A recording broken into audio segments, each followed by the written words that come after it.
it turns out reports of the demise of Twitter were greatly exaggerated. So before I logged off, and I'd sent a few messages out, I noticed that Ryan Leaf's name was trending. And I was like, oh, okay. What's this about? What did he do? It got my attention. What did Ryan Leaf do? I'm very curious. So I immediately thought, well, maybe he was arrested again. He's had some issues.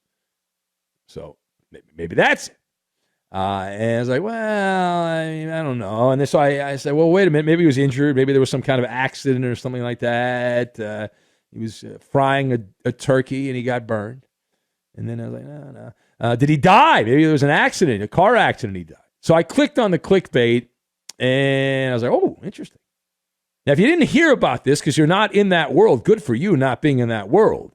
It's a good job by you. You might have missed it. So let me get you caught up to speed here. A random Jets fan who claims to be from Brooklyn, not related to Marcel or Uncle Mo, but a random Jets fan, took a cheap shot at Zach Wilson.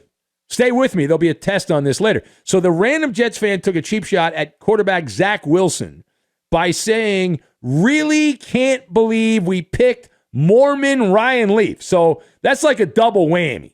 You say no whammy, no whammy, no whammy, big money, big money. That's like double whammy. So he not only took a shot at Zach Wilson, actually that's a triple whammy. So he takes a shot at Zach Wilson, takes a shot at Ryan Leaf, and many of our brothers and sisters in Utah who are of the Mormon belief system. So standard fare on the Bluebird website. Now, what happened after that was not standard.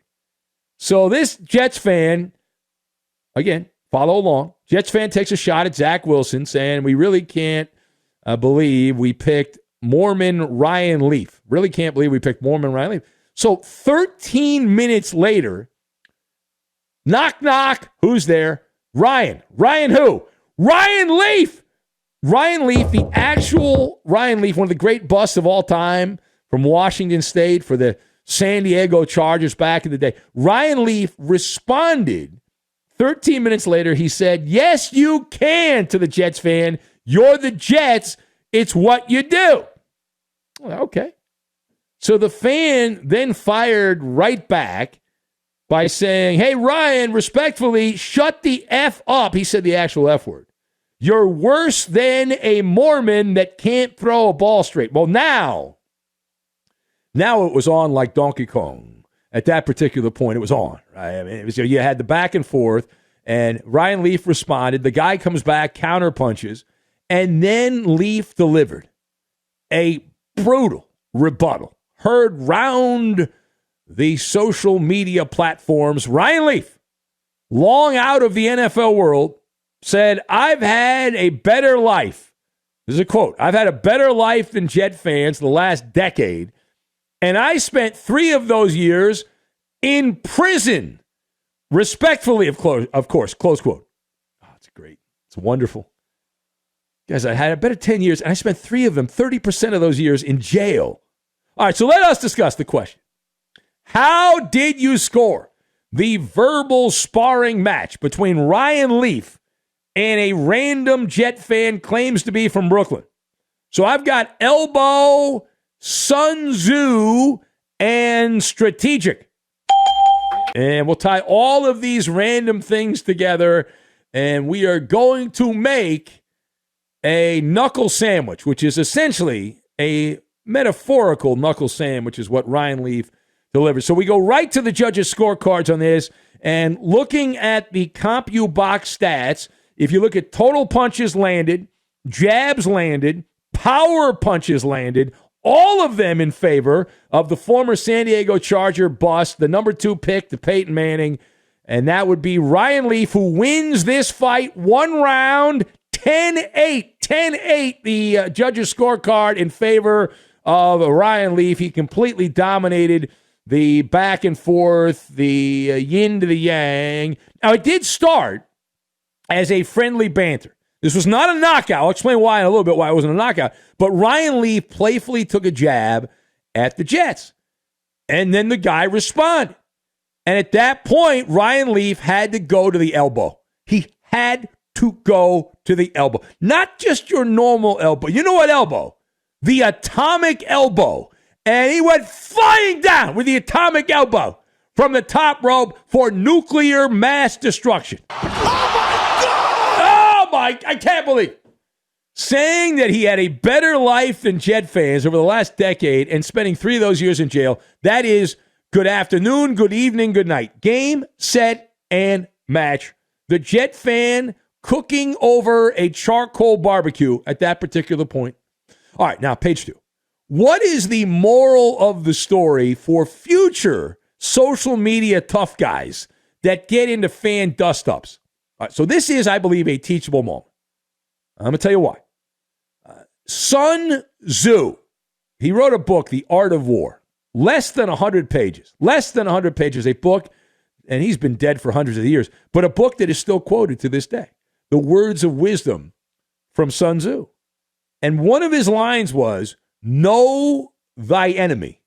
Know thy enemy. And that's the thing that popped in my head when I saw this. It is a public service announcement, a PSA. Ryan Leaf is not your standard celebrity. This Jet fan thought he was a palooka. He wasn't a palooka. Right? What a ham and egger. Spoiler alert, he was wrong. Ryan Leaf is the opponent you don't want to get in the ring against. Why? The man is unencumbered. He's not worried about his reputation. He's already been to jail multiple times. He's had drug problems. He has been dragged through the mud. Ryan Leaf is willing to play dirty. We saw that. You can't argue with a man who does not care. You cannot defeat a man who has nothing to lose. He'll kick you. He'll knee you. He'll elbow you. He'll poke you in the eye. Toss rabbit punches to the back of your head. And that is what Ryan Leaf did in the online world. That's what he did. All right, last word here. So why was this not a knockout? This back and forth between Ryan Leaf and the Jets fan. Why was it not a knockout, a perfect performance for Ryan Leaf? So it was a symphony, a cacophony of wonderfulness. And for many, it was mind-blowing. This was a mojo moment. First time he's had a touchdown pass since his days at Washington State that mattered. But that being said, no one is perfect. Humans are fallible. And Ryan Leaf made one strategic blunder. There was one strategic blunder. Do you know what it was? I'll tell you. Ryan Leaf was not tagged in the message he responded to.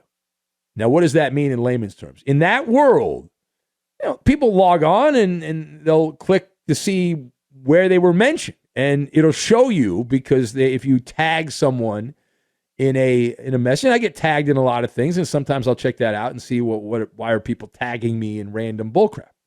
And usually I am less than amazed by what my name pops up in, but I will check it out.